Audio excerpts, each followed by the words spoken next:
America सरकार की अवर सचिव और तिब्बती मामलों में अमेरिका की विशेष संयोजक उजरा जया अपने 5 दिवसीय भारत और नेपाल दौरे पर हैं। बुधवार इसी सिलसिले में उजरा जया हिमाचल प्रदेश के धर्मशाला पहुंच गई। भारतीय मूल की उजरा जया अमेरिकन सरकार में महत्वपूर्ण ओहदे पर है और इन्हें यूएस सरकार की ओर से मानव अधिकारों, लोकतांत्रिक शासन और मानवीय प्राथमिकताओं के मद्देनजर भारत भेजा गया है। इसी कड़ी में बुधवार उजरा जया सीधे अमेरिकन दूतावास की एक और प्रतिनिधि पैट्रिसिया लसीना के साथ धर्मशाला पहुंच गई है। Z+ सुरक्षा के बीच यहां उनका निर्वासित तिब्बतियन नागरिकों और सरकार की ओर से भव्य स्वागत किया गया। सुबह से ही निर्वासित तिब्बतियन नागरिक अपने सांस्कृतिक दलों के साथ पारंपरिक परिधानों और अमेरिका, भारत और तिब्बत के झंडे लेकर कांगड़ा के गग्गल एयरपोर्ट पर स्वागत के लिए पहुंचे।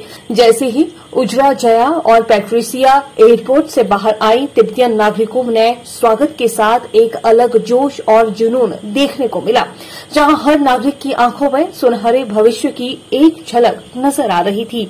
हर एक को यूं प्रतीत हो रहा था कि कोई उनके लिए उनके वतन वापसी का कोई बड़ा सा तोहफा लेकर उनके पास पहुंचा है। वहीं तिब्बतीय नागरिकों ने बताया कि लेडी पैट्रिसिया का यहां आना उनके लिए बेहद महत्वपूर्ण है और वे यहां निर्वासित तिब्बतियों के बीच 2 दिन तक अपना महत्वपूर्ण वक्त गुजारेंगी।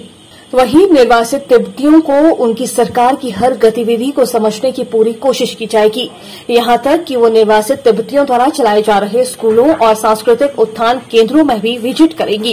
गौर हो कि उजरा जया के 2 दिवसीय दौरे को लेकर हिमाचल ही नहीं बल्कि भारत सरकार भी संजीदा नजर आ रही है। यहां उन्हें सुरक्षा के लिहाज से हर प्रकार के गार्ड मुहैया करवाए गए हैं।